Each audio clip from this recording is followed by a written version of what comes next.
First of all, I would like to welcome you in this lecture of plant pathology. और plant pathology के इस lecture में हम etiology या plant diseases के बारे में समझने वाले हैं। Etiology is the determination and study of the cause of a disease. किसी पर्टिकुलर डिजीज के डेवलप होने में कौन सी वजह है, कौन सा फैक्टर है, उसके डिटर्मिनेशन को और उसकी स्टडी को हम इटियोलॉजी कहते हैं। On the basis of causal agent, plant diseases are categorized as follows.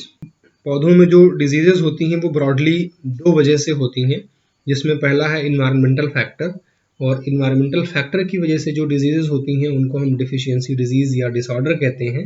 और जो दूसरी ब्रॉड कैटेगरी है फाइटोपैथोजेनिक डिजीजेस की, वो बायोलॉजिकल ऑर्गेनिजम्स की वजह से होती हैं, जिनको हम रियल सेंस में डिजीज बोलते हैं। और ये जो फाइटोपैथोजेनिक डिजीजेस के पीछे ऑर्गेनिजम्स हैं, उनको भी अलग अलग ग्रुप में कैटेगराइज किया जा सकता है, जिसमें जो सबसे बड़ी कैटेगरी है वो है फंजाई की। तो इस स्लाइड में हम plant diseases caused by fungi के बारे में डिस्कस करेंगे। Phytopathogenic fungi are the most dangerous plant pathogen to cause harm at all stages of crop production. Most of the plant diseases are caused by fungi only. अगर हम बात करें written literature की, जिसमें प्लांट की diseases के बारे में एविडेंस मिलता है, तो सबसे पुराना जो लिटरेचर अब तक नोन है वो है रोमन एम्पायर के टाइम पे। रोमन एम्पायर के टाइम में गेहूं की जो खेती होती थी उसमें रस्ट डिजीज लगती थी, और उस टाइम का जो माइथोलॉजिकल व्यू था, जो मिथ था, वो ये था कि इसके जो गॉड हैं रोबिगस को खुश करने के लिए लाल कलर के कुत्ते को सैक्रिफाई किया जाता था, रेड डॉग को सैक्रिफाई किया जाता था।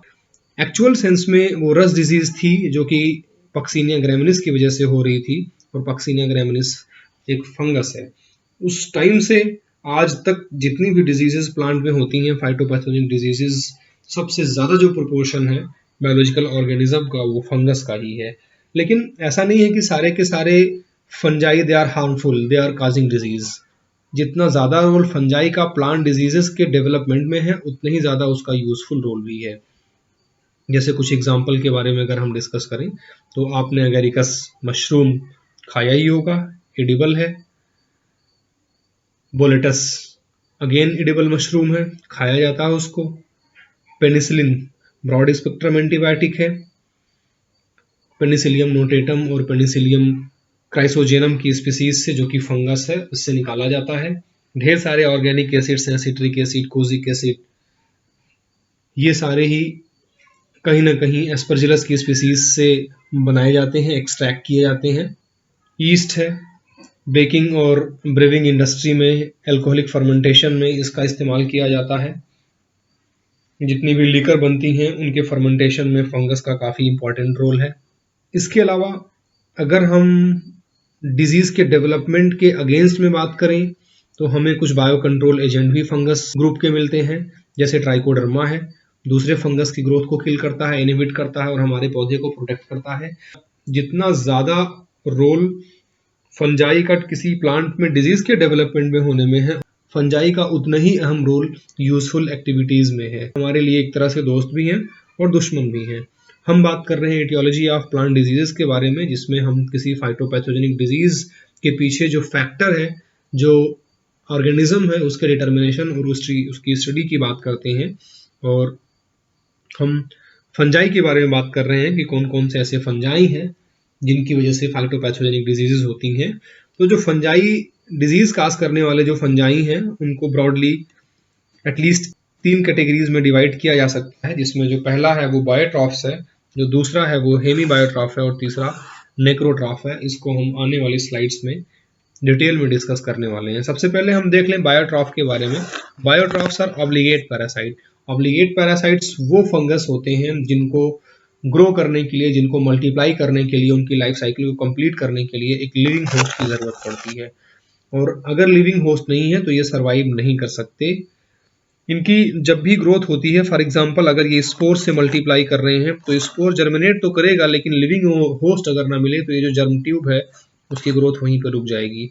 इसके लिए इसको एक पर्टिकुलर सुटेबल होस्ट चाहिए, और होस्ट में स्टोमेटा के थ्रू ये एंटर करेगा और एंटर करने के बाद इसके अंदर फिर ये मल्टीप्लाई करेगा। मल्टीप्लाई करने के बाद फिर जितनी भी इसकी होस्ट टिश्यूज हैं, होस्ट टिश्यू में एक हास्टोरिया को प्रोड्यूस करेगा। नॉब शेप भी हो सकता है, समटाइम ये जो हास्टोरिया होती हैं वो पंजे के जैसी भी होती हैं, और इन हास्टोरिया से होस्ट सेल के अंदर का जो न्यूट्रिएंट है उसको ये खींचता है, उसको ड्रॉ करता है और अपनी ग्रोथ को कंटिन्यू करता है। इस तरह से पौधे को काफी ज्यादा हार्म करता है।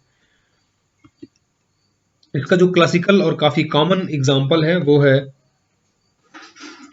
व्हाइट रस्ट ऑफ क्रूसिफर या pustule disease of mustard which is caused by Albugo Candida या सिस्टोपस कैंडिडस। दोनों ही सिनोनिम्स हैं और ये एक बायोट्रॉफिक फंगस है या ऑब्लिगेट पैरासाइट की कैटेगरी में इसको रखा जा सकता है। सेकेंड इंपॉर्टेंट कैटेगरी है वो है हेमी बायोट्रॉफ की। हेमी कहते हैं हाफ, और बायोट्रॉफ को हमने इसके पहले की स्लाइड में डिस्कस किया हुआ है। कॉमनली इसको जो पुरानी टर्मिनोलॉजी में है फैकल्टेटिव सैप्रोफाइट कहते हैं।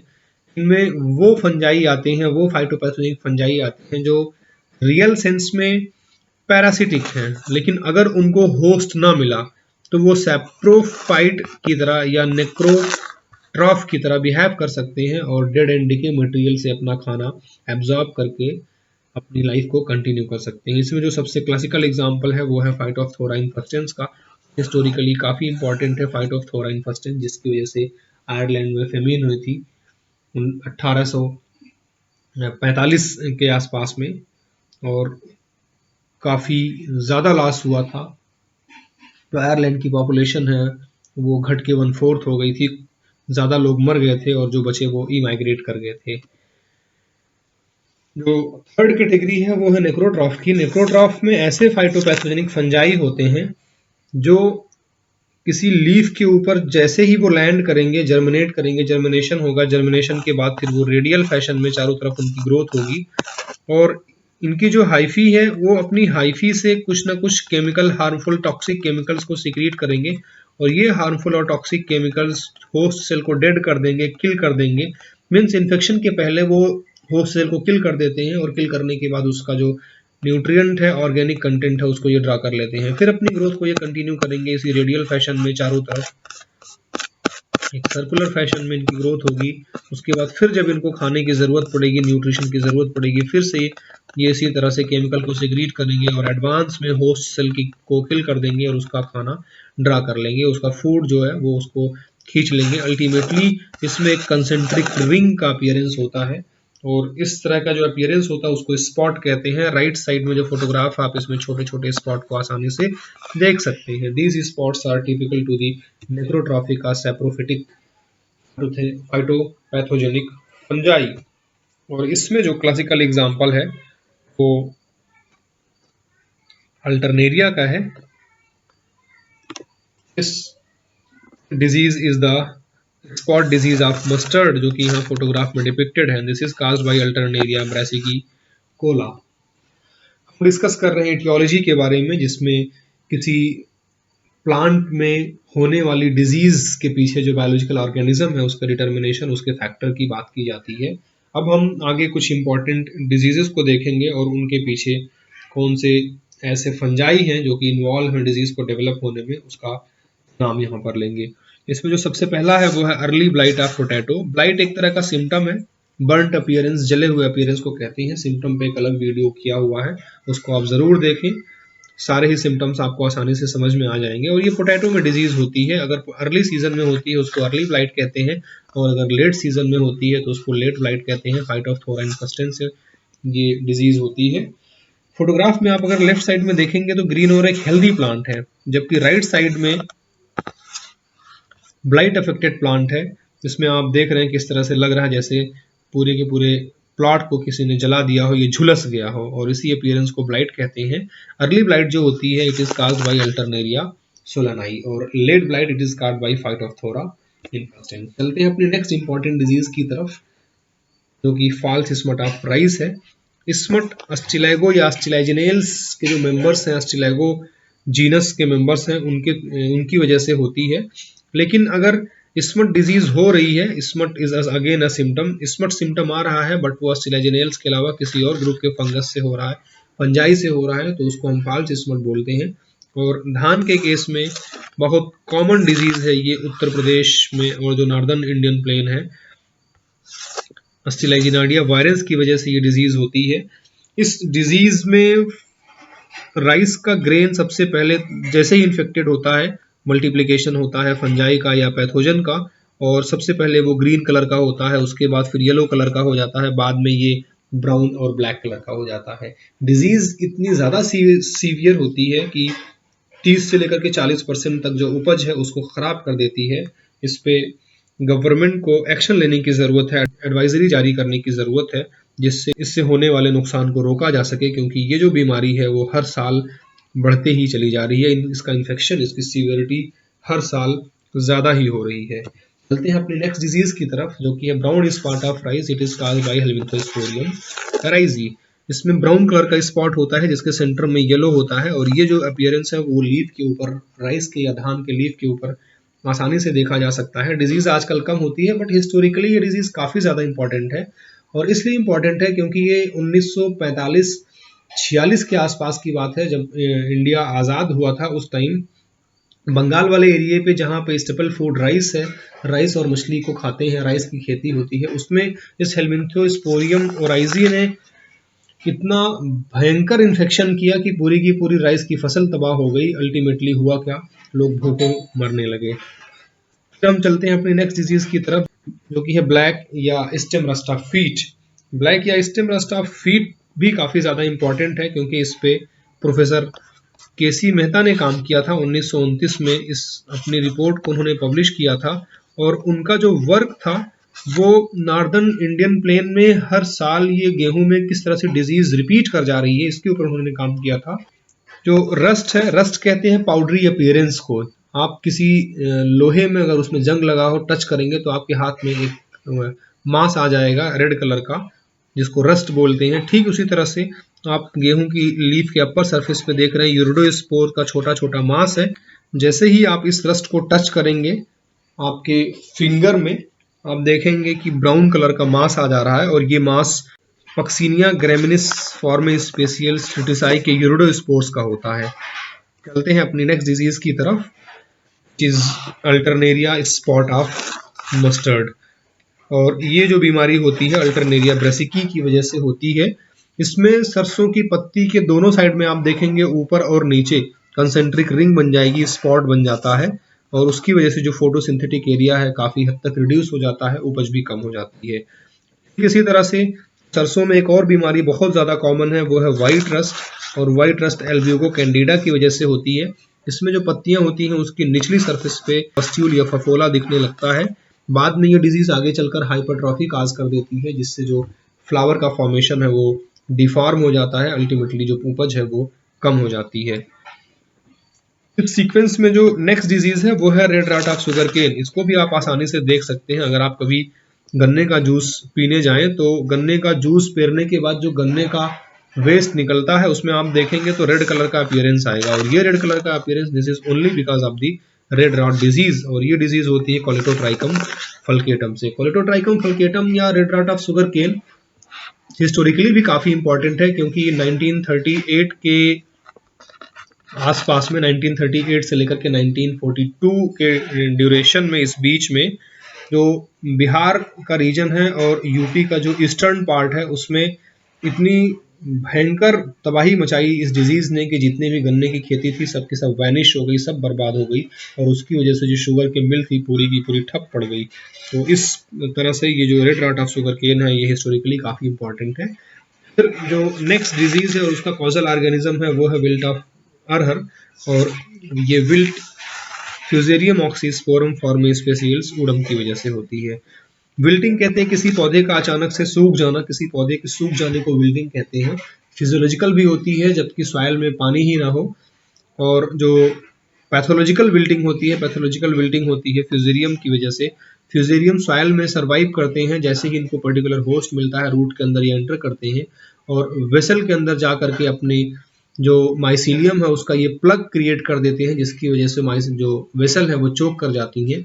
और वेसल का काम बेसिकली क्या होता है कि जो सॉइल से वाटर को एक्सट्रैक्ट किया जाता है उसको ये ऊपर के पार्ट तक पहुंचाती हैं। तो जब इन जो वेसल है वो इन फंगस की माइसीलियम की वजह से चोक कर जाएगा, तो अल्टीमेटली जो पानी का ट्रांसपोर्ट है वो रुक जाएगा और देखते ही देखते विद इन अ डे और टू हरा भरा प्लांट बिल्कुल इस तरह से सूख जाएगा। और इसको आइडेंटिफाई करने का एक जो टिपिकल सिम्टम है वो ये है कि जो अफेक्टेड पार्ट है या इन्फेक्टेड पार्ट है उसके बेस में सॉइल के ऊपर ब्राउन कलर का पिगमेंटेशन दिखने लगता है। अब हम चलते हैं कुछ वायरसेस से काज होने वाली डिजीजेस को समझ लेते हैं। हम बात कर रहे हैं इटियोलॉजी ऑफ प्लांट डिजीजेस, जिसमें हम किसी पर्टिकुलर डिजीज के पीछे कौन सा फैक्टर है, कौन सा बायोलॉजिकल ऑर्गेनिज्म है, उसके डिटर्मिनेशन को और उसके बारे में स्टडी करते हैं। तो अब हम वायरल डिजीजेस को देखेंगे, जिसमें सबसे कॉमन है, आपको आसानी से दिख जाएगा, वो है येलो वेन मोज़ाइक ऑफ भिंडी। मोज़ाइक कहते हैं इर्रेगुलर कलर के पैटर्न को, कोई स्पेसिफिक मैनर में ना हो, डिफरेंट कलर का कॉम्बिनेशन हो, उसको मोज़ाइक कहते हैं। और येलो वेन का मतलब जो शिराएं हैं, जो वेन है वो येलो हो गई हैं, इसमें आप आसानी से इसको नोट कर सकते हैं। जितनी भी वेन्स हैं वास्कुलर सप्लाई वो सारी की सारी येलो हो गई हैं, और वो इसलिए होती हैं क्योंकि जो वायरस है, वायरस के इन्फेक्शन की वजह से क्लोरोफिल डिग्रेड कर जाता है और क्लोरोफिल का कलर ग्रीन होता है, ग्रीन कलर गायब होता है, कैरोटीनॉइड का कलर येलो दिखने लगता है और इसकी वजह से भी उपज कम हो जाती है। येलो वेन मोज़ाइक ऑफ भिंडी येलो वेन मोज़ाइक वायरस की वजह से होती है, जिसका जो जीनोमिक कंटेंट है वो सर्कुलर सिंगल स्ट्रैंडेड डीएनए होता है। ठीक इसी तरह से हिस्टोरिकली काफी इंपॉर्टेंट डिजीज है टोबैको मोज़ाइक, जो कि टोबैको मोज़ाइक वायरस से होती है। इस इटियोलॉजी के सीक्वेंस में चलते हैं अपने नेक्स्ट ग्रुप की तरफ, जो कि बैक्टीरिया है। बैक्टीरियल डिजीजेस में सबसे कॉमन है वो सिट्रस कैंकर है।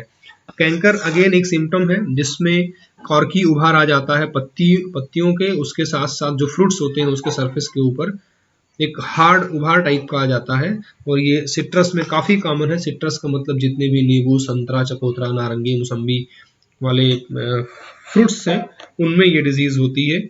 और इसको अगर आपको देखना है तो जब भी आप मार्केट में नींबू खरीदने जाएं, नींबू के ऊपर आप गौर करें, अगर इस तरह से कॉर्की अपीयरेंस दिखता है तो आप आसानी से समझ सकते हैं कि ये एक बैक्टीरियल डिजीज की वजह से है, जिसका नाम सिट्रस कैंकर है। और जो बैक्टीरिया इसके पीछे है वो है ज़ैंथोमोनास एक्सोनोपोडिस पैथोवैराइटी सिट्राई। सीक्वेंस में जो हमारा नेक्स्ट ग्रुप है वो है माइकोप्लाज्मा का, और माइकोप्लाज्मा का जो सबसे कॉमन सिम्टम है वो है पत्तियों का छोटा हो जाना। पत्तियां छोटी हो जाएंगी, दो नोड के बीच जो इंटरनोड है वो सिकुड़ जाएगा, जो ग्रोथ है वो बुशी हो जाएगी, स्टंटेड हो जाएगी, पौधा बौना हो जाएगा। और इसमें जो फोटोग्राफ में आप देख रहे हैं बैगन की पत्ती है, बैगन की पत्ती इतनी बड़ी है, ये हेल्दी पत्ती है, और जो इन्फेक्टेड पत्ती है उसमें आप देख रहे हैं बुशी अपीयरेंस से काफ़ी छोटी लीव्स हो गई है। और ये जो छोटी लीव्स है, little leaf, this is typical symptom of mycoplasma. Mycoplasma से काज होने वाले डिजीजेस में इन सिम्टम्स को देखा जा सकता है। Little leaf of brinjal, it is caused bye mycoplasma like organism. इनको फाइटोप्लाज्मा भी कहते हैं या mycoplasma like organism, pleuropneumonia like organisms के नाम से इसको, इस ग्रुप को जाना जाता है। इस तरह की इकोनॉमिकली इंपॉर्टेंट डिजीजेस और भी हैं जिनके पीछे की जो वजह है बायोलॉजिकल ऑर्गेनिज्म है, उनको काफ़ी डिटेल में स्टडी किया जा सकता है। और उसके लिए यहाँ पे हमने लिंक प्रोवाइड कर दिया है, इन लिंक पे आप जा करके आसानी से इसको और डिटेल में देख सकते हैं। इस लेक्चर में बस इतना ही। Thank you.